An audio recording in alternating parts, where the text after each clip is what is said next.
Press the bell icon on YouTube and don't miss another update. Welcome to The Print. We have with us a famous Bollywood actor Urmila Matondkar, who has delivered several hits right from Masoom to Rangila to Satya, and now she is about to don a new avatar, that of a politician. Thank you so much for being here. Thank you.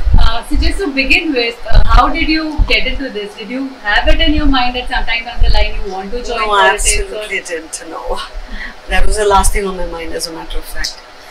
Because I'm an extremely private person, and therefore, movies itself were challenging enough to keep the privacy of my life, and politics was something else. Having said that, politically aware I've always been. So I think there came a time where the party approached me and I was in the thinking process. Right. I just thought somebody needs to just step up and do the needful, and that's why I'm here. And by Congress, how do you identify with the Congress? Everything that Congress party stands for essentially is what I believe in. My ideology is the same, which is the secular fabric of democracy, which is equality for everyone, liberalism and progress. So I think that's it. Okay. And what did you get a lot of support from your family members when you first? Well, it was kind of divided because some of them were like my father always thought that.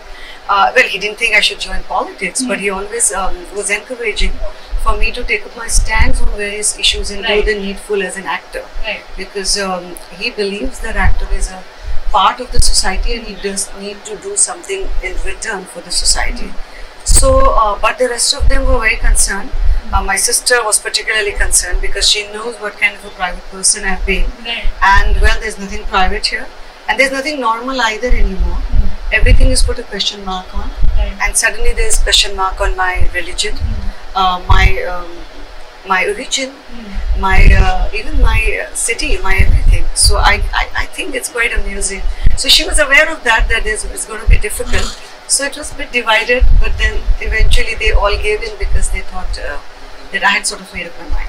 Okay. And a related question: Bollywood often faces the flack for is criticized for not really standing up on critical issues, and actors who are outspoken like Swara Bhaskar or Richa Chadda have, kind of being shouted down upon. Do you think it's a fair criticism? Well, even though I would say kudos to them who do stand up from time to time, I would say that it would be wrong to criticize the fraternity on the whole, because I genuinely think that actors are the most vulnerable of the entire lot of society.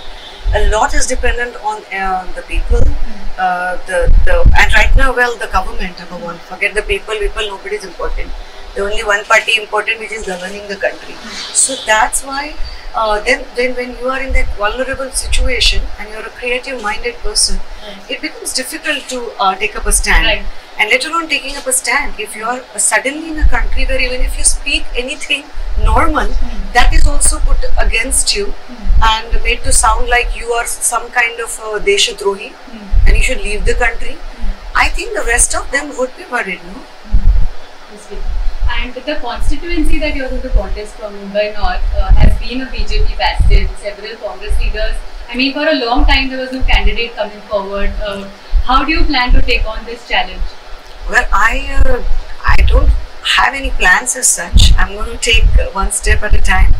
However, this whole difficult constituency, and I'm glad you all know about it.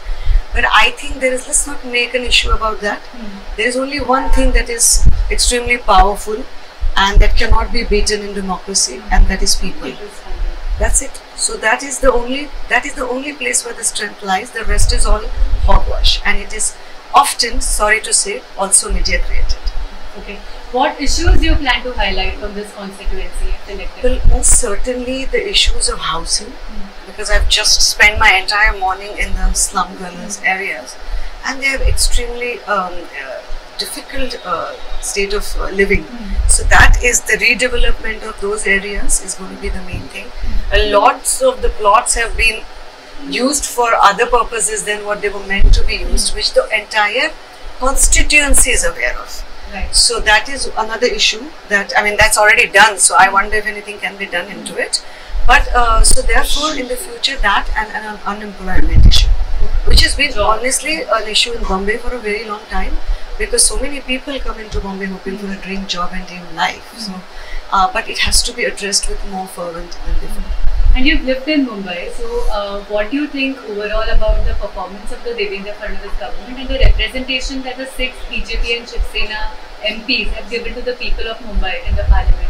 Well, I feel that they have failed miserably on every level, because let alone the this election and this even on the other thing where they have been having the entire vote and entire majority, even where the BMC and everything is concerned, everything has just collapsed. The entire system has collapsed because nothing has happened there, and so have the bridges. So the bridges and everything, the whole infrastructure has gone down the drain somewhere down the line, and drainage has also gone down the drain.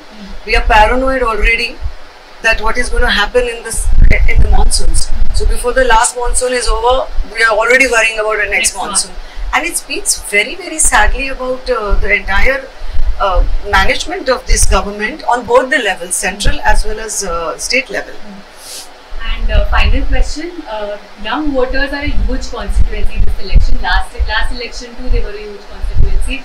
What do you think are their issues and demands, and how do you plan to reach out to young voters, millennials? Most certainly unemployment is their biggest challenge, and I think it is going to continue. And the only sad part which I again and again like to take to my young voters is that if you are of the type who thinks it is cool not to have political views, who thinks it is cool not to bother about the politics, I don't know, I don't care. It's time to smell the coffee, wake up and go out there and see what's happening around you, because otherwise it's going to be too late. And those people with the degrees are actually going to have to sell samosas like it was suggested to them by our government. And we'll end on that note. Thank you so much for speaking to us. Thank you. Thank you so much for watching, and keep tuned into our YouTube channel.